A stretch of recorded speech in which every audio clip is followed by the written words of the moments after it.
When I get bored, I like to look into where the government is spending money so I can find the publicly traded companies most likely to gain a profit from that. It's been a great strategy for me so far. The last time Donald Trump was president, I was successful enough to put the down payment on this house. This time I'm trying to build low income housing. I'm an amateur and none of this is investment advice. The few times I've talked about this in my regular life, it causes confusion and people are like, why the hell is anybody listening to you? So keep that in mind. Whenever I talk about this online, I get inundated with comments like, I don't want to support wars in foreign countries, or fossil fuels are killing the planet, which I completely understand. I get it. You're right.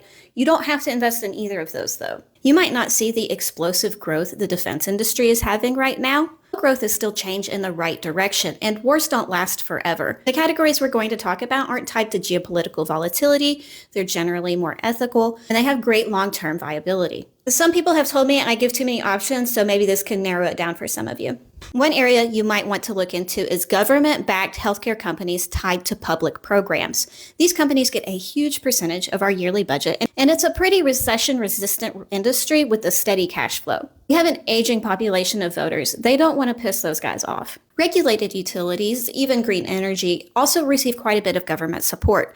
Much of our current electrical grid and water infrastructure is aging and prone to failure. You see it happen all the time if you just open a newspaper. So there are constant projects and therefore constant money. Politics can factor into these a little bit, like whether or not they get funding for a proposed project may depend on who's in office and if what they want to do aligns with the current administration's goals. I've spoken before about the government slashing funding for certain types of green energy while ramping up funding for others. That doesn't mean we're going to stop completely building wind farms. It just means that the ones that we are building are probably going to get built slower and probably not as large as they would have been under a different president. Please note that the utility companies I list may include some non-green energy, such as liquefied natural gas. Look into that if it's a concern. They're at least partially green and moving that direction. In a similar vein, there are some civil infrastructure and environmental engineering firms that aren't in the defense world. The government still contracts companies for transportation infrastructure like railroads, ports, and bridges, climate adaptation projects like seawalls, and environmental remediation like removing toxic metals or whatever from Superfund sites.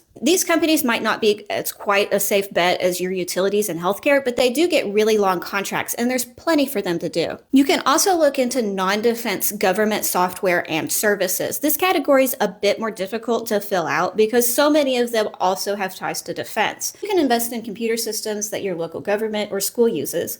At this point, most of them use the same provider. Can you think of other areas that might be both recession resistant and not morally sticky? Let me know in the comments and follow for more.